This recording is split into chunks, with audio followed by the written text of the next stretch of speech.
Hello बच्चों, कैसे हैं? अच्छे? आप अच्छे तो हम भी अच्छे। तो बच्चों, पिछले वीडियो में हम लोगों ने इंडोस्पर्म के बारे में पढ़ा। इंडोस्पर्म जैसा कि बताया था कि एक मेल गैमीट जाकर के सेकेंडरी न्यूक्लियस से फ्यूज होता है और जाकर के प्राइमरी जो है इंडोस्पर्म न्यूक्लियस बनाता है। प्राइमरी इंडोस्पर्म न्यूक्लियस जो होता है वह डेवलप करके इंडोस्पर्म बनाता है। इंडोस्पर्म जो होता है वह एम्ब्रियो का भोजन जो है, न्यूट्रिशन का काम करता है। इंडोस्पर्म के प्रकार भी बताया। इंडोस्पर्म 3 प्रकार के होते हैं: nuclear endosperm, cellular endosperm, helobial endosperm. इन सभी के बारे में पिछले वीडियो में चर्चा कर चुके हैं। आप पिछला वीडियो देख लीजिएगा। न्यूक्लियर इंडोस्पर्म में जो है केंद्रक का बंटवारा तो होता है, लेकिन उनके मध्य सेल वॉल का फॉर्मेशन नहीं होता है। और जो है सेलुलर इंडोस्पर्म में जो है प्रत्येक केंद्रक विभाजन के मध्य सेल वॉल का फॉर्मेशन हो जाता है। हिलोबियल इंडोस्पर्म जो होता है उस उपरोक्त न्यूक्लियर और सेलुलर के मध्य की अवस्था होती है, अर्थात इसमें एक केंद्रक का जब विभाजन होता है तो उसके बाद जो है सेल वॉल का फॉर्मेशन हो जाता है। दोबारा जो है सेल वॉल का फॉर्मेशन नहीं होता है, लेकिन केंद्रक का बंटवारा होता रहता है। तो ये तो जो है पिछले वीडियो में हम बता चुके हैं। आज हम जो है एक नया टॉपिक ले रहे हैं, difference between endospermic and non endospermic seed. तो आइए हम लोग चर्चा करते हैं।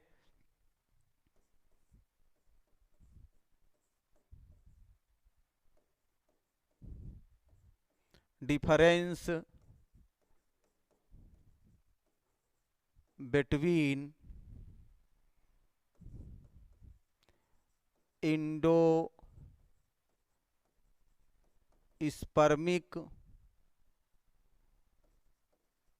एंड नॉन इंडोस्पर्मिक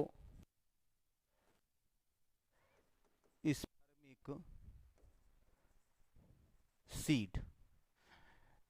इसे हिंदी में भ्रूण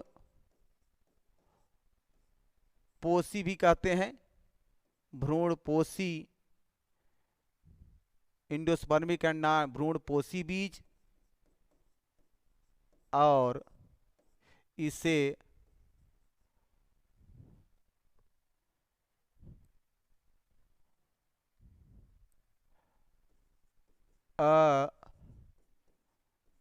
अभ्रूण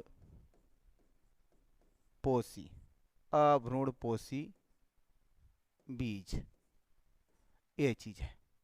तो आइए 2 कॉलम बनाते हैं। एक है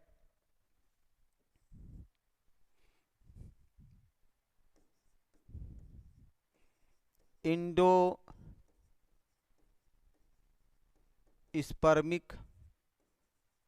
सीड और एक है नॉन इंडोस्पर्मिक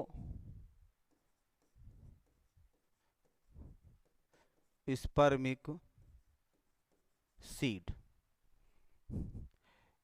इंडोस्पर्मिक सीड और non endospermic. Endospermic seed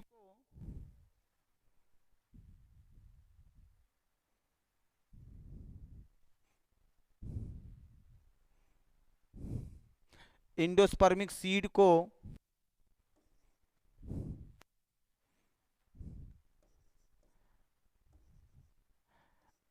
albuminous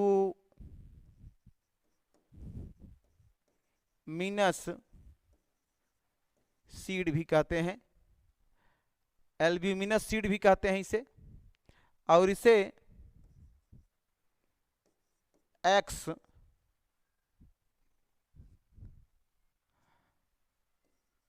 albuminous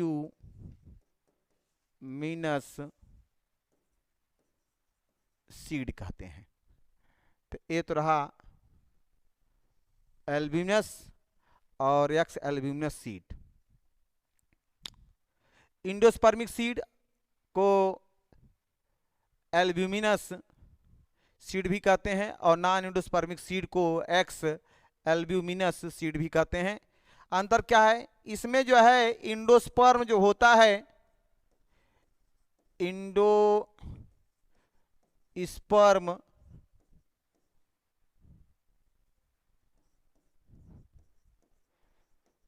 present होता है।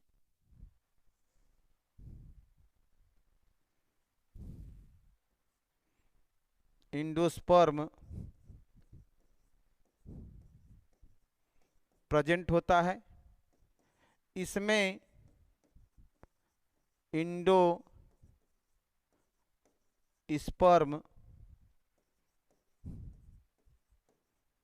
एब्सेंट होता है।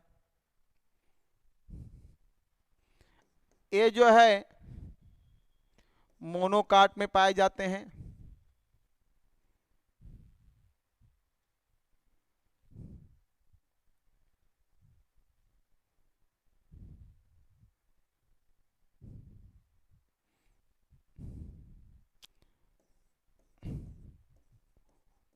occurs in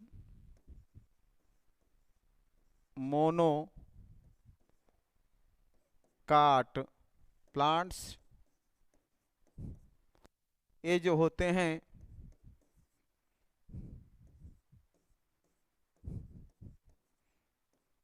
occurs in dicot plants. ये मोनोकाट में पाए जाते हैं, ये मोनोकाट में पाए जाते हैं, डाइकाट में पाए जाते हैं। अगली इनकी विशेषता, तीसरी विशेषता, इनके बीज पतले होते हैं। Seed are thin. इनके सीड जो होते हैं, सीड जो होते हैं, सीड आर थिक। थिक माने मोटा, थिक माने मोटा, थिन माने पतला, पतला। यहाँ थिक माने मोटा, ये चीज ध्यान दीजिएगा। तो एंडोस्पर्मिक सीड में एंडोस्पर्म प्रेजेंट होता है और जो है ये मोनोकाट में पाए जाते हैं। इनके सीड जो होते हैं पतले होते हैं। ये जो होते हैं इसमें एंडोस्पर्म एब्सेंट होता है। ये डाइकाट में पाए जाते हैं।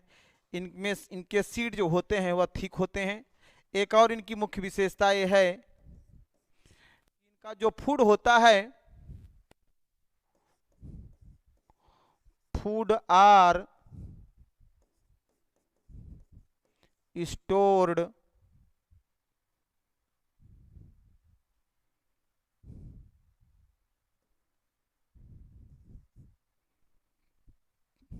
food are stored in endosperm. इसमें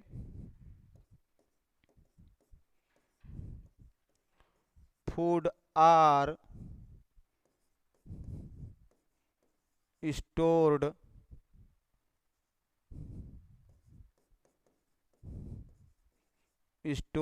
in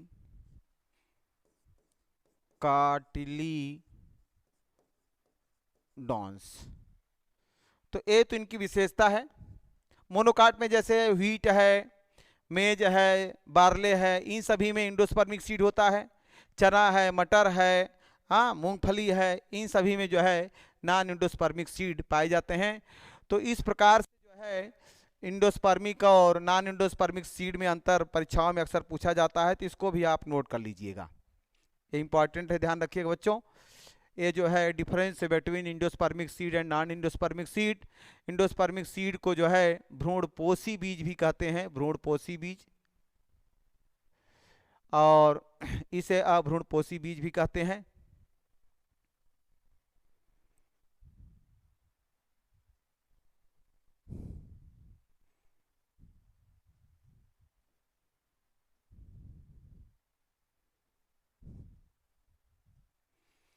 तो ये तो रहा डिफरेंस बिटवीन इंडोस्पर्मिक और नॉन इंडोस्पर्मिक सीड में। कुछ विशेष चीज आज बताना चाहते हैं, ध्यान रखिएगा।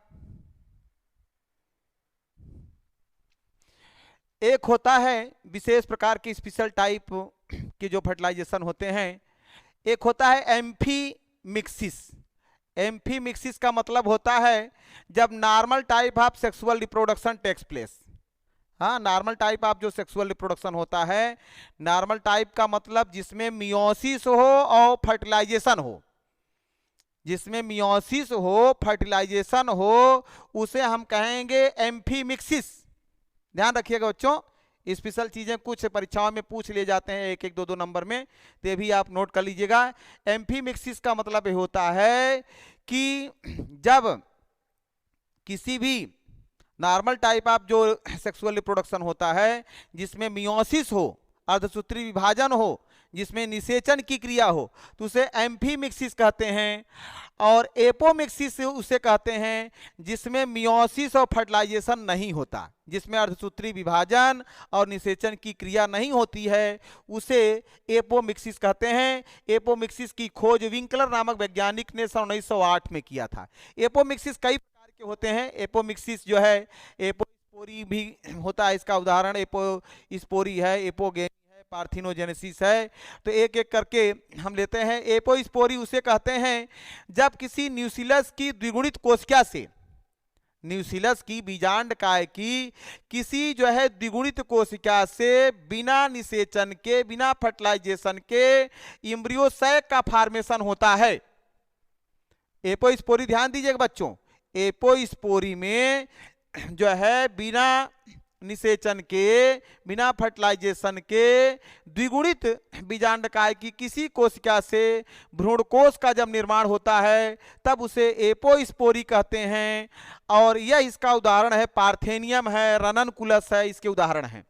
पार्थेनियम है, रननकुलस है आदि इसके एपोस्पोरी के उदाहरण है।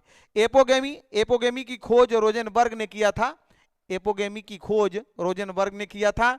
इसमें क्या होता है, एक सेल को छोड़ करके, ध्यान दीजिएगा बड़ी इंपॉर्टेंट बात, एक सेल को छोड़ करके, एक सेल को छोड़ करके एम्ब्रियो सैक में उपस्थित, एक सेल को छोड़ करके एम्ब्रियो सैक में उपस्थित एंटीपोडल सेल होता है, सिनर्जिड सेल होता है, हैप्लॉइड होते हैं। 3 एंटीपोडल सेल या सिनर्जिड सेल से बिना निषेचन के एम्ब्रियो का जब फॉर्मेशन होता है तब उसे कहते हैं एपोगेमी। समझा? एपोगेमी, एपोगेमी ध्यान दीजिएगा, एपोगेमी का उदाहरण समझिएगा। एपोगेमी जो होता है, एंटीपोडल सेल या सिनर्जिड सेल जो हैप्लॉइड कोशिकाएं होती हैं, इन कोशिकाओं से बिना फर्टिलाइजेशन के अगर भ्रूण का विकास होता है, एम्ब्रियो का, यहां ध्यान दीजिएगा, यहां एम्ब्रियो है, यहां एम्ब्रियो सैक है, डिफरेंस है। ये एम्ब्रियो सैक है, न्यूसिलस की द्विगुणित कोशिका से एम्ब्रियो सैक का जब फॉर्मेशन होता है विदाउट फर्टिलाइजेशन तब उसे एपोस्पोरी कहेंगे। और यहाँ एंटीपोडल सेल या सिनर्जिड सेल जो हैप्लॉइड सेल है, हाँ, बिना फर्टिलाइजेशन के, विदाउट फर्टिलाइजेशन के एम्ब्रियो का जब फॉर्मेशन होता है तब उसे एपोगेमी कहते हैं।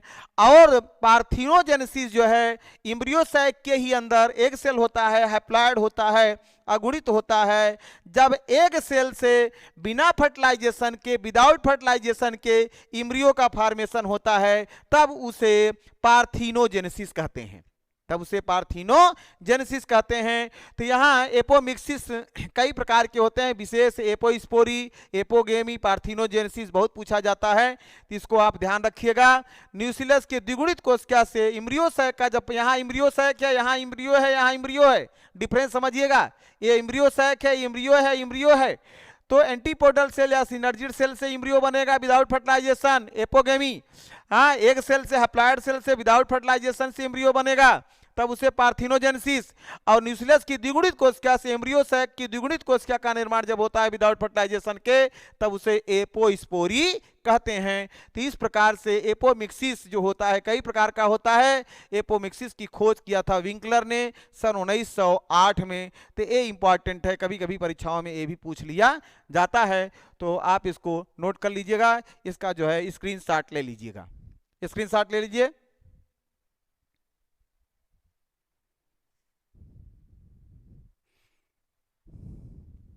लिया जी? यहां ध्यान दीजिएगा, एपोस्पोरी का खोज किया था रोजेनबर्ग ने, रोजेनबर्ग एपोस्पोरी का खोज किया था, रोजेनबर्ग ने एपोस्पोरी का खोज किया था। तो ये विशेष चीज़ है, स्पेशल चीज़ है, इसमें 1-2 नंबर के पूछ लिए जाते हैं। अब अगला जो है वीडियो हम अगले दिन जो है प्रस्तुत करेंगे। धन्यवाद।